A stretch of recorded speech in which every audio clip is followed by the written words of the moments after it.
వైఎస్ఆర్సీపీ స్థాపించి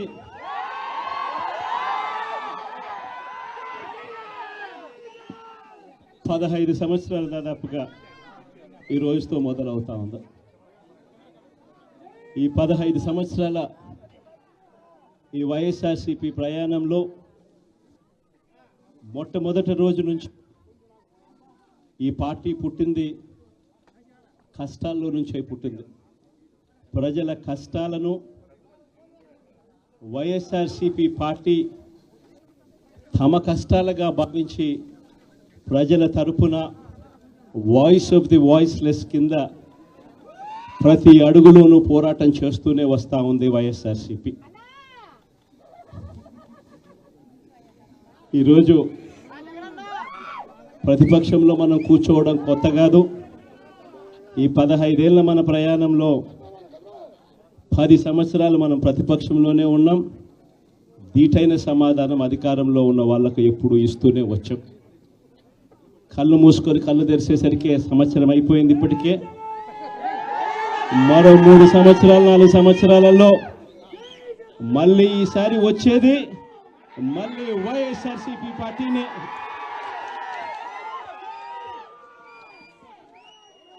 ఈరోజు వైఎస్ఆర్సీపీకి సంబంధించిన ప్రతి కార్యకర్త కూడా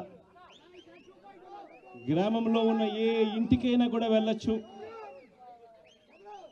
ఏ పేదవాడింటికైనా కూడా వైఎస్ఆర్సీపీ కార్యకర్త సగర్వంగా తలెత్తుకుని కాలర్ ఎగిరేసుకొని వెళ్ళే పరిస్థితి వైఎస్ఆర్సీపీకి సంబంధించిన కార్యకర్తలకు ప్రతి ఒక్కరికి ఉంది. ఏ ఇంట్లోకి వెళ్ళినా కూడా వైఎస్ఆర్సీపీ కార్యకర్తను చూసినప్పుడు ఆ ఇంట్లో నుంచి వచ్చే ప్రతి అక్క, ప్రతి చెల్లెమ్మ, ప్రతి అన్న, ప్రతి తమ్ముడు, ప్రతి సోదరుడు, ప్రతి రైతన్న, ప్రతి అవ్వ కూడా వైఎస్ఆర్సీపీ కార్యకర్తను చూసినప్పుడు చిక్కటి చిరునవ్వుతోనే పలకరిస్తుంది. కారణం వైఎస్ఆర్సీపీ ఏదైనా కూడా చెప్పిందంటే చేస్తుంది అన్న నమ్మకం ఈరోజు ప్రతి ఇంట్లో కూడా ఉంది. కాబట్టి ఈరోజు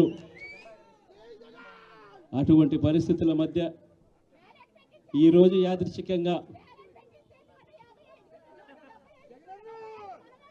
విద్యా దీవెన, వసతి దీవెనకు సంబంధించి పిల్లలకు సంబంధించిన అన్యాయాలకు సంబంధించిన జరుగుతూ ఉన్న అన్యాయాలకు సంబంధించిన విషయాల మీద ఈరోజు యాదృచ్ఛికంగా ప్రొటెస్ట్ కార్యక్రమం కూడా జరుగుతూ ఉంది. ఈ కూటమి ప్రభుత్వం వచ్చి దాదాపుగా 10 నెలలుగా వస్తూ ఉంది. ఈ 10 నెలల కాలంలో ఎన్నికల వేళ వాళ్ళు చెప్పిన సూపర్ 6లు, సూపర్ 7లు అన్నీ గాలికి ఎగిరిపోయాయి. వ్యవస్థలన్నీ కూడా చదువులు కానీ, వైద్యం కానీ, గవర్నెన్స్ కానీ, వ్యవసాయం కానీ ఏది చూసుకున్నా కూడా వ్యవస్థలన్నీ కూడా నిర్వీర్యమైపోయిన పరిస్థితులు కనిపిస్తూ ఉన్నాయి.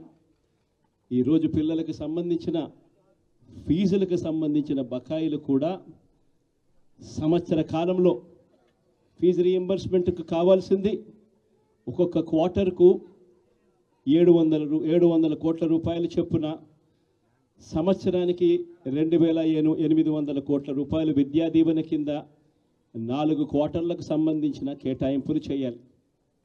అంటే 2800 కోట్లు. వసతి దీవెన కింద ప్రతి ఏడాది ఏప్రిల్ మాసం వచ్చేసరికి 1100 కోట్ల రూపాయలు కేటాయింపులు చేయాలి.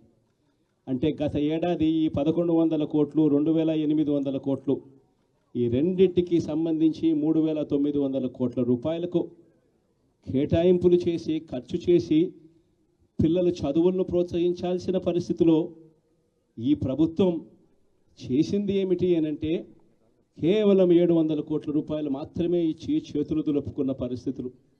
అంటే 3200 కోట్ల రూపాయలకు సంబంధించిన బకాయిలు పెండింగ్లో పెట్టారు.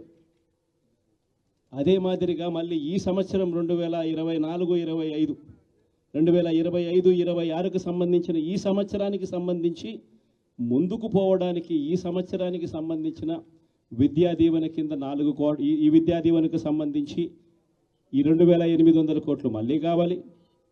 1100 కోట్లు వసతి దీవెన కింద కావాలి. ఇవన్నీ కూడా కలిపితే మరో 3900 కోట్లు. సో ఆ 3,200 కోట్లు, ఈ 3,900 కోట్లు, దాదాపుగా 7,100 కోట్ల రూపాయలకు సంబంధించిన పిల్లలకు సంబంధించిన చదువులకు సంబంధించిన కేటాయింపులు చేసి చదువులను ఆదుకోవాల్సింది పోయి, పిల్లలను ఆదుకోవాల్సింది పోయి కేవలం 2,600 కోట్లు మాత్రమే కేటాయింపులు చేశామన్నట్టుగా చేసి పిల్లల చదువులతో ఆడుకుంటా ఉన్న ఈ ప్రభుత్వానికి బుద్ధి చెప్పే కార్యక్రమం పిల్లలతో పాటు, పిల్లల తల్లిదండ్రులతో పాటు కలిసి చేసే కార్యక్రమం కూడా యాదృచ్ఛికంగా ఈరోజు ప్రొటెస్ట్ కార్యక్రమం కూడా ఈ రోజే కూడా జరుగుతూ ఉందని కూడా చెప్పడానికి కూడా సంతోషపడతా ఉన్నా. వైఎస్ఆర్సీపీ ప్రభుత్వం ఎప్పుడూ కూడా ప్రజలకు తోడుగా ఉంటుంది, ప్రజలకు ఎప్పుడూ కూడా అండగా నిలబడుతుంది, ప్రజల తరపున ఎప్పుడూ గొంతుకై వైఎస్ఆర్సీపీ ఎప్పుడూ ప్రజలకు అండగా ఉంటుందని మరొక్కసారి తెలియజేస్తూ ఈరోజు ప్రొటెస్ట్ కార్యక్రమంలో పాల్పంచుకుంటా ఉన్న ప్రతి ఒక్కరికి, ప్రతి కార్యకర్తకు, ప్రతి నాయకునికి, అదేవిధంగా పిల్లల తరపున, పిల్లల తల్లిదండ్రుల తరపున వాళ్ళతో పాటు కలిసికట్టుగా ప్రయాణం చేస్తూ ఉన్న ప్రతి ఒక్కరికి కూడా ఈ సందర్భంగా మీ అందరికీ కూడా చేతులు జోడించి పేరు పేరున మీ అందరికీ కూడా కృతజ్ఞతలు తెలుపుతా ఉన్నాను. వైఎస్ఆర్సీపీకి సంబంధించిన 15 సంవత్సరం లేక అడుగు పెడతా ఉన్న ఈ సందర్భంలో వైఎస్ఆర్సీపీకి సంబంధించిన ప్రతి నాయకుడికి, కార్యకర్తకు ఈ సందర్భంగా కంగ్రాచులేషన్స్ కూడా మరొకసారి కూడా తెలియజేస్తాను.